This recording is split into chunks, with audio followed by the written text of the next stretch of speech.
Determine the minimum and maximum from trig equations. So as we look at the function or the parent function of a trig equation, it's good to just keep kind of practicing it. A is our amplitude. Let's go ahead and just look at cosine for now. That's fine. B has to do with our period and frequency. X is our variable. D is a phase shift. What would that be? That would be a vertical phase shift. This is the phase shift on the X. And then the last one, C, that's our horizontal phase shift that moves it up and down. So this one moves it up and down. This one moves it left and right. This one is how fast it oscillates or how fast it repeats. And then this one is how high or low it goes. Okay, so what we got here, so we're asked to determine the minimum and maximum value of this trigonometric function. Okay, and we see that the 5 is in what position here? The 5 represents the A, or the amplitude. And then the 10 represents what? The 10 represents the C here. That's a phase shift on the y-axis. This is called our midline. And then this one's our amplitude.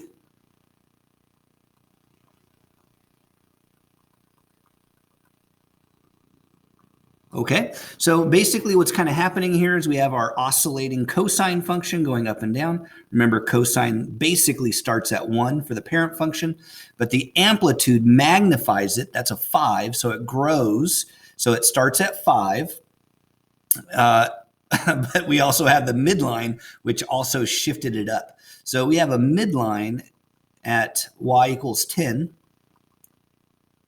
and then cosine starts at 1 basically, but the 5 magnified it to start at 5, right? Oh, we started at 10. So it goes 5 units up from 10, so that would be 15. Okay, so if there was no 10 there, then it would start at 5. But there's a 10, so it goes 5 more up, so it starts at 15, and then how low does it go? If the amplitude is 5, it's going to go 5 units below the midline. So 5 units below 10 is at 5, right? So cosine starts at the top here, goes down and oscillates and has some effect like that. All right. So the maximum and minimum equation. So the min equation is going to be our midline, or I'll say our C in this case, the midline, the max, or I'm doing the min first, sorry. The min is going to be the midline minus the amplitude. So in this case, our midline was 10. Our amplitude was 5. Answer 5 for a minimum. All right. For our maximum, so for the max, it's going to be our midline, which is C, plus the amplitude, which is going to be, in this case, that would be 10 plus 5, which is our 15. So there's two ways of thinking about it. This is the algebraic way right here. This is the graphical way. Both ways are really important to kind of get under your tool belt. And then I really encourage you to keep practicing the general form of our oscillating trig functions. Maximum of 15, minimum of 5. Okay, and there they are. There we go. Everything like we said. Let's take a look at the next one, see if it's any different.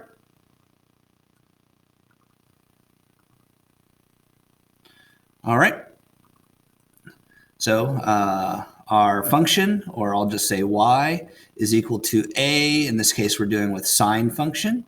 Sine of, so the amplitude, sine of b, which affects our period and frequency. Our input is x. plus our phase shift on the x-axis, which would be a vertical phase shift. And the last one is our phase shift on the y-axis, which is our midline or a horizontal phase shift. Okay, so what we got here, what do we have? We have a -4. Now, amplitude is always, what that does is it just kind of shifts it. So our sine function, so sine normally looks something like this. So what that negative does is it flips it and has it start the other way. That. Okay, so this is the negative sign, so negative amplitude, negative amplitude. All right, so it just flips it over the x-axis. And the amplitude here is 4. So our amplitude is equal to 4. It's kind of like an absolute value idea. So the absolute value of -4 is equal to 4. And the negative sign, we just look at it as kind of flipping it. All right, so and then we would want to have a placeholder here. So what would our C be? Our C would just be 0. So the minimum and maximum, the min, always practice your formulas, is going to be the amplitude, sorry, the midline,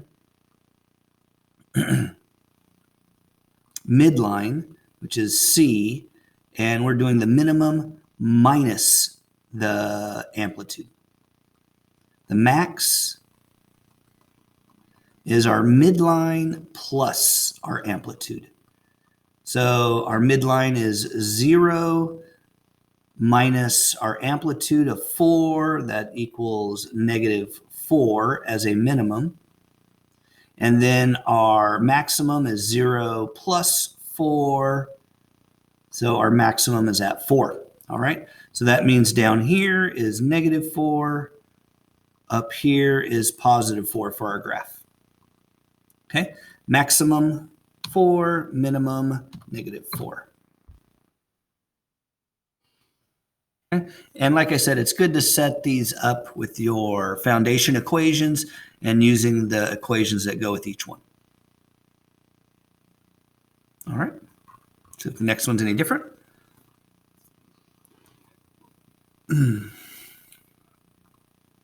Okay, so write out your foundation equation.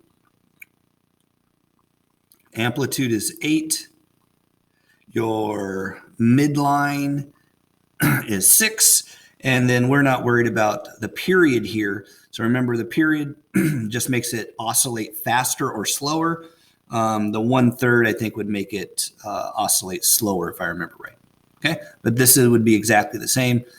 6 minus 8 for the minimum, 6 plus 8 for the maximum. Okay, so it looks like the rest are similar.